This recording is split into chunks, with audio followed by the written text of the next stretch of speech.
In this week's video, we rank our favorite Yellowstone sites and discuss whether or not it's worthwhile to bring your dogs to Yellowstone in this brand new episode of Golden Canine Campers. Hey guys! Hello. Welcome to our summary of our trip to Yellowstone. Yep. So we're going to give you guys our top 3 locations, and then we're going to tell you kind of how we think it went with the dog plan that we had. Yep. So what's your top location? Okay, so my top location is definitely the Grand Canyon of Yellowstone. And within that, I would say the lower brink was probably my favorite. It's kind of a little hike down and really kind of a tough hike up, but it was beautiful. It's only a mile, it's not that bad. And there's rest stops along the way. Yeah, you can rest. There's no time crunch to get up there, and there's a lot of people that are on there. So yeah. I think there's benches along the way. I mean, so there's lots of opportunities. Just if you get out of breath, you can just take a break and just enjoy the beautiful scenery and take a picture. Take pictures. Take lots of pictures. So yeah, it's really beautiful. So what was your top? So my top was the same. I mean, the Grand Canyon of the Yellowstone. It was there's just so many beautiful sights there. The drive up there is beautiful. It's the combination of the beautiful canyon and the waterfalls. And so a lot of times those two things don't necessarily go together, but it's just wonderful. My favorite site, like Nicole's, was the brink of the lower falls. It's just you're so close to that beautiful rushing water. So just seeing the river and it come up to the brink is amazing, and then to see it rush over the top of the brink and to see that power. We've been to Niagara Falls, and you can't get that close to it. But we did get pretty darn close to Niagara Falls on that boat. On that boat, yeah, exactly. So that was really close. We got really wet. And to see that mist come up from hitting the rocks or the and the rainbows were. Yeah, the rainbows were just amazing. You guys got pictures of that. So for sure, that's my favorite. Yeah. So that's definitely the best location. Yep, and within that whole area of the Grand Canyon, I also really liked Artist's Point. That's probably my second area within there. The reason I liked it is beautiful scenery, both looking down one way, following the river, and then also looking back and seeing the waterfalls. So it was a beautiful view in both directions, which I really liked. Super short walk. You pretty much park and walk a couple of steps, and there you are. Yeah, and that wasn't my second favorite, but it's such an iconic view, and it's just so serene being up there and being able to see the lower falls and the canyon and seeing it from both angles. You just want to just have the opportunity to spend some time there and just relax and just really enjoy it. It's just awesome. Okay, so what was your second? My second favorite within the Grand Canyon of the Yellowstone was the Lookout Point. That might have rivaled the Artist's Point in regards to the view, because it was just such a great view of the lower falls, and it was also just a really short walk, and so I really enjoyed that. So definitely, put those 3 locations for sure on your list when you get to the Grand Canyon of the Yellowstone. They're all really nice. Most of them are just really park and get out and look. Yep. So it really doesn't do you any harm to stop at all of them, because as long as you find a parking spot, it's a real quick out and back, and you've seen an amazing view. Except for the lower brink, that was quite a little walk down. Yeah. But other than that, everything was beautiful. Yeah, and if I have to also mention the brink of the upper falls, because it's similar to the brink of the lower falls, probably not as majestic, but you get the same sort of sensation with the rushing water and seeing the waterfall. And it's a short walk to the brink of the upper falls. So for sure, if you're able to do the lower falls, I would do the upper falls as well. If for some reason you're not able to make the hike all the way down to the lower falls, then really number one on your list for sure is to get to the do the brink of the upper falls. Yep. Okay. Alrighty. So we also agreed on location number 2 Yep. as being our top, which was the Grand Prismatic Spring. Yep. That was beautiful, beautiful colors. We went actually twice. So we went the first day we got there, and then we also went on the last day. The first day there was a lot of wind, but that just made the springs look amazing. Yeah. Because it blew away all the steam. Yeah. And so you could really see the colors. Yeah. The second time we went back, Couldn't see as much. lots of mist over top of the pools, which is cool. Cool. Yeah. But you don't really see as much of the colors. So we're really glad that we saw it twice in Yeah. 2 different conditions. Yeah.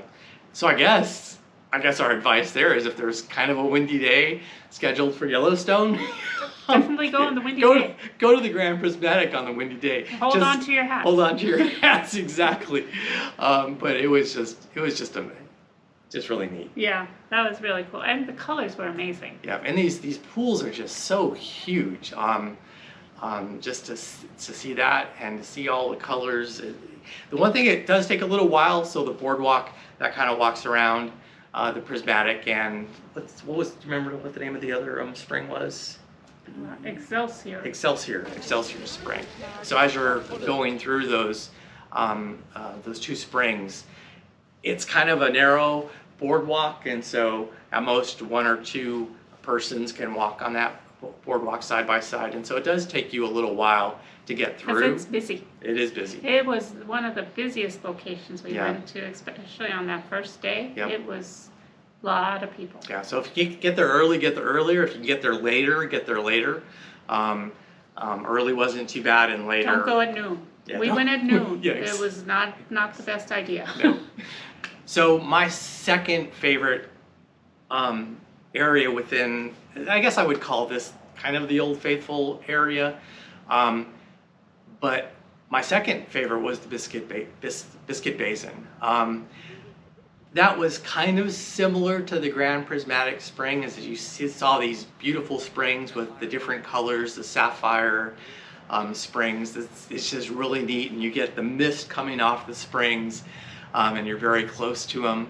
There was a couple of times where I felt like I was in a spa with the mist hitting me, and it was just really, really neat.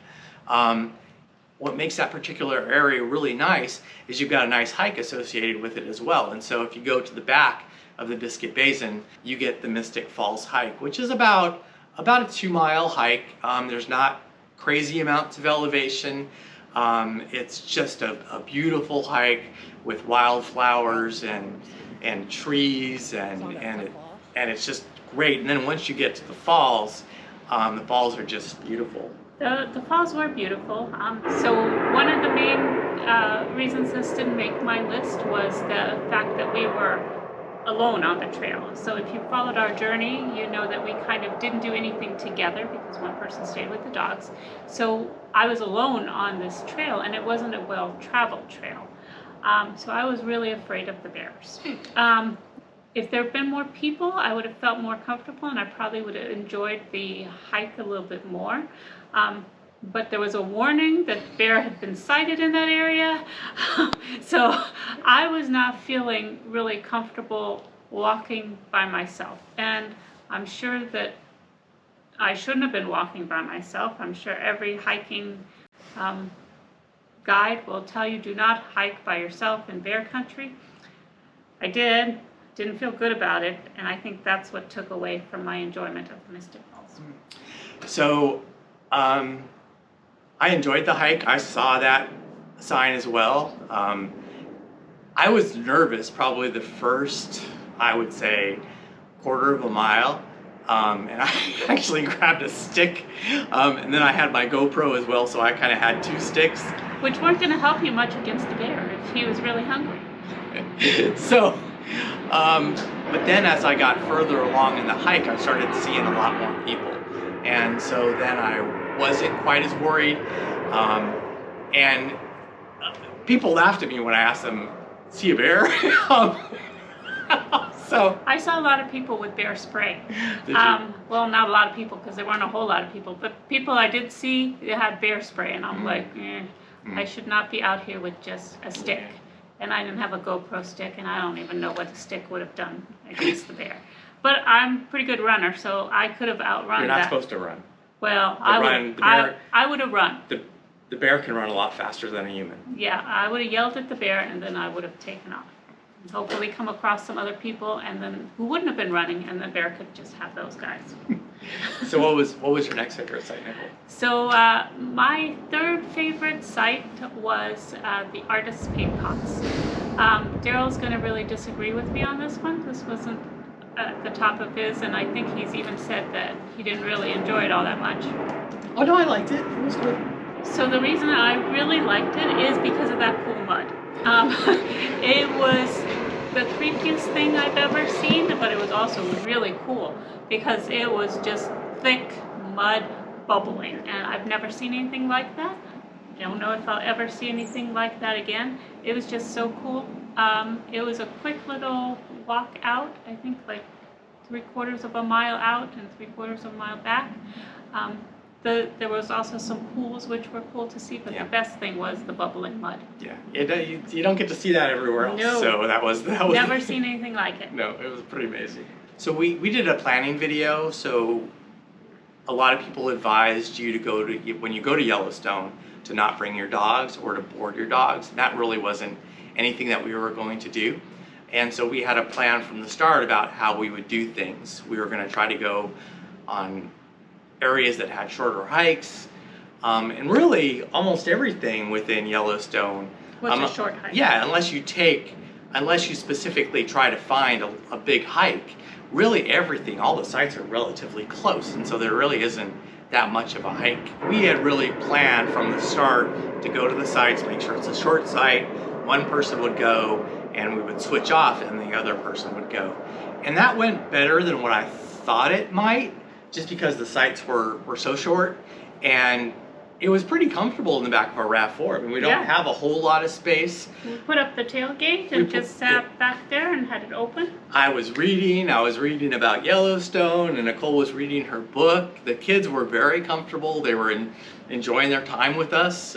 They had their dog beds. Yep, and the dog beds were comfy for us as well. Yeah, I think it's great. And actually people would kind of walk up and start talking to me and talking to us about petting the dogs. Yeah, having the dogs and petting the dogs. And so we're kind of an attraction almost, because you don't see a whole lot of people with dogs at Yellowstone. So it was, I think it was great. And yeah, so I think it worked out really well. Yeah, I wouldn't, if you really love your dogs, you want to take your dogs with you. Don't let the dogs stop you from going to Yellowstone, because it can be done. Absolutely not. There are a lot of driving in Yellowstone, so you probably all already know that. So when I was planning for Yellowstone, I broke Yellowstone up into different quadrants, and then within the different quadrants, I had the places that I really wanted to see within Yellowstone. And so I think it's good to be a planner, and it's good to have locations within the quadrant kind of specified and make sure you see those locations. But then there's also the joy of not planning, because my number 3 attraction, the artist paint pots, were nowhere on Daryl's plan. No. We were driving back, and it was still pretty early. Not everybody likes the flying mud. The flying mud was amazing. It wasn't on his thing, but I saw it on the map of Yellowstone that they gave us at the entrance, and I'm like, let's stop. And it was still early. It was on our way back to the campsite. I don't think we were totally exhausted, so we stopped. And I'm so glad we stopped. Yeah. There was another one that wasn't on Daryl's map either, where we were coming back to the campsite, and I was like, let's just go. It's a drive. We're going to see a waterfall. Yeah. And Firehole Falls, right there off of Madison Campground. Yep. Quick little drive, Yep. Beautiful waterfall. Yep. We would have missed it if you aren't flexible with your plan. So I guess what that says is have a plan, but be flexible, and go out of your way to try something a little bit different. Yeah, like Norris wasn't Norris Norris? geysers weren't Nope. on your Nope. plan? Nope. Those were cool. Yeah, I mean, I didn't actually take the time to walk very much through Norris geysers, but just to see it from afar, and it's like you're in a totally different world. It's like you're on the moon or something. Yeah, it was really. It was one of the, I used it as one of the kind of the main photos within our videos, just because it was so amazing. Yeah. So yeah, you need to have a plan, but you also need to be flexible and being willing to try out different things. I will say, we spent 4 days there. We were quite exhausted with the combination, mostly with the driving, because all the locations were far away, so there was a lot of driving. And so, we got up relatively early and we started our journey, and we never really got back until like 6 o'clock at night or so. Yeah, but that's kind of because I made us stop at extra stops. Well, no, but that's okay. But that's the point, though, is you really need a lot of time when you're going to Yellowstone. So if you were doing Yellowstone in like 1 or 2 days, you could probably use our guide as the top 3 locations or 4 locations to go see. But really, you want to give yourself probably 4 days at least to go through Yellowstone. Yeah. Just because of the drive, and you really want to take your time and enjoy the area, and go to places that maybe aren't on your list just to check them out, because it's really amazing. Yeah, like we saw Old Faithful and we weren't terribly impressed, maybe because it was too hyped in advance. And it was the thing we were all supposed to be like so in awe of. Yeah. And it kind of didn't live up to that expectation. Whereas some of this other stuff, like the Kepler Cascades, quick little stop off of the road, Yep. and amazing. Yep. Beautiful. Yep. So I guess be open and flexible. Yeah, and what isn't on our list is the Mammoth Hot Springs, and it was a long drive to get there. So it took us an hour or so, hour and a half to get there. It was nice. It was nice, but I would do it again. I wouldn't want to miss it. Yeah. Because it's pretty amazing to see that. And so you really need to take your time at Yellowstone, give yourself enough time. If you're making the trip out there, give yourself enough days so that you can try to see as much as you can. Yep. So I don't think there's anything that we think we did wrong or that we would change. No. We had a really, really beautiful trip. Yep. We had a great time. The dogs loved it. We loved it. I guess the only thing maybe we would have done is on the exit. We were considering going to, what was the name of that? Grand Tetons. Grand Tetons. Coming home through the Grand Tetons. Yeah, so National Park. coming home, one of my Instagram friends recommended that we take the south exit and go through Grand Tetons, and it really would have been, for the most part, on our way without taking any extra time. A little bit extra time. Maybe it would have added an hour. Yeah, and so, give yourself enough time. Grand Tetons is so close, and I've seen pictures of it. Now, Grand Tetons is not very dog friendly. I think that was one of the reasons also that we really didn't make it a priority to go see it. But it's so close. If you don't have dogs, and if you just have some extra time and you want to take a beautiful drive through that area, I would recommend that you do that. Yeah, but we had a 13-hour drive we home. had a 13-hour drive home, so we didn't want to make it 15 hours. So. Yeah. And we were tired because it's been 4 days of camping. Yeah. All right. Anyway, so I hope this helps you guys out there, and definitely make Yellowstone priority to go see. Yep. So. And so this is going to be our last trip for a bit, because I'm going back to work for a year. Yeah, so the videos are going to change in the future a little bit. It's going to be Daryl. It's going to be me, mostly. I'm giving Daryl 1 weekend a month to go hiking here around Las Vegas. But I will still try to do some hikes during the weeks and highlight those in the Las Vegas area with our kiddos. And so you'll get to see some of that. But no camping, unless we go out to Lake Mead over a weekend. Well, I think we still have Lake Mead to do. We have Valley of Fire, which is relatively close for us to do. So we still might do some of those camping trips that are close, but it's likely we're not going to make a trip out of state for sure. No, we're for sure not going out of state. Yeah. because we're gonna need to go on a Friday and a Saturday. Yeah. But I'm still looking for my A-liner. Yeah. So every day I'm looking, trying to find one. And yeah, so that's exciting for the A-liner audience out there. I'm ready, I'm prepared, I got all my little tools, I've got my little inspection checklist. I just need to find one. Yeah. So, yeah. All right. Okay. Thanks. Okay. Bye, guys.